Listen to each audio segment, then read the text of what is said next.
The idea that fans should just be fans is a criticism we hear a lot from those in the business, and with the likes of Goldust, Road Dogg, Jerry Lawler and Frankie Kazarian all trotting it out in recent months, it's impossible to ignore. The argument is that audiences no longer take wrestling as what it's intended to be, a work fiction, and that the magic is gone because we've subjected the sport to too much scrutiny and peered too far behind the curtain. Kazarian tweeted back in May, and I quote, "Along the way, we've forgotten to just be fans." Now there is merit to what he's saying, but not in the way that Frankie, Lawler or the others seem to think. So with that in mind, I'm Andy for What Culture Wrestling, and here is how WWE became so terrible it altered the way we watch it.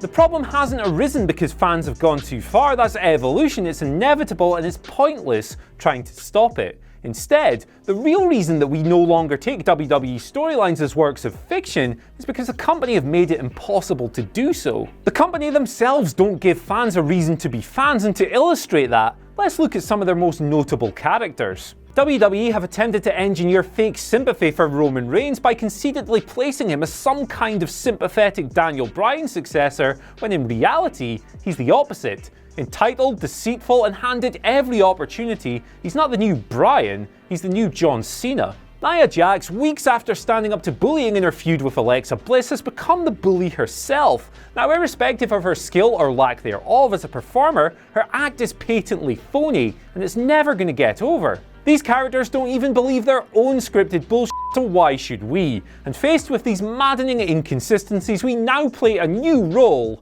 in trying to engage with the product. We're not watching for emotional investment, instead we're watching in the vain hope that we'll be able to figure out just what the WWE are thinking. We're not customers anymore, we're detectives. And just like in detective fiction, bodies always wash up on the shore. Kevin Owens is just another body. A sociopathic winner one week and a cowardly loser the next. We can't get invested in his character work because it barely exists. Finn Balor is just another body. WWE don't give a damn about him, and so we spend our time fantasy booking the Irishman into ridiculous scenarios where he becomes Universal Champion on behalf of a writing team who just couldn't care less. The Usos, breakout stars in 2017, are bodies in 2018. SmackDown's biggest tag teams feud over pancakes and hammers. On Raw, you've got the Revival, who are the most ironically named wrestling act since David Flair, because Vince McMahon couldn't give a damn about their division. The death of pay-per-views and the rise of the network has created a situation where WWE don't even have to build anymore. They've already got your $9.99 a month, so why bother telling stories that may otherwise sell the show?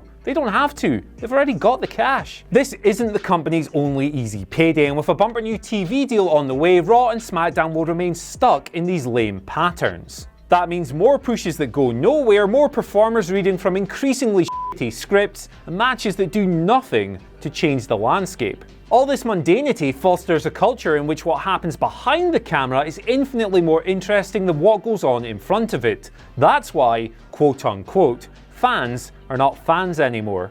An entertainment medium is supposed to approach new things with anticipation, yet we approach WWE with apathy, or at best, a cautious sense of optimism. Looking ahead is all we do in the faint hope that someday things will get better. But note that nobody ever wants to peer beyond the curtain in NXT. Nobody cares who's writing this stuff, and we don't care how it's put together because the storytelling is so sublime.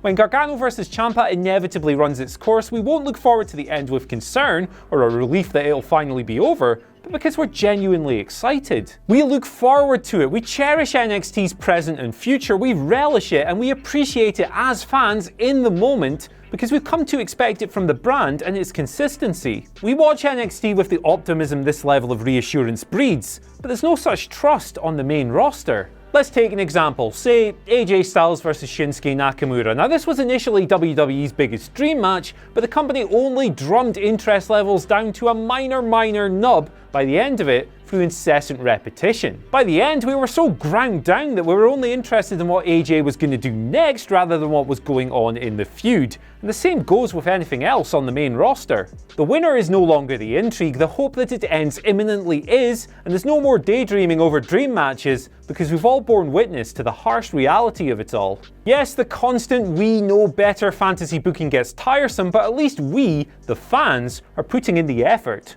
The same can't be said for WWE's stumbling week-to-week format, and that's why approaching it as a fan is an antiquated mentality. Much like the manager, the valet, and the integrity of the finishing move, the true WWE fan is almost lost to time, replaced by a pointless product and the endless corporate financing that allows it to be pointless in the first place. Anyway folks, that's all for today. Be sure to head down to the comments section below, let us know what you think, and as well, don't forget to like, share and subscribe. Once you've done all that, why not check out some of the videos that are currently floating around my head, and then once you've done that, head over to whatculture.com/WWE and check out some weapons grade content. For now, I've been Andy, and I'll see you later.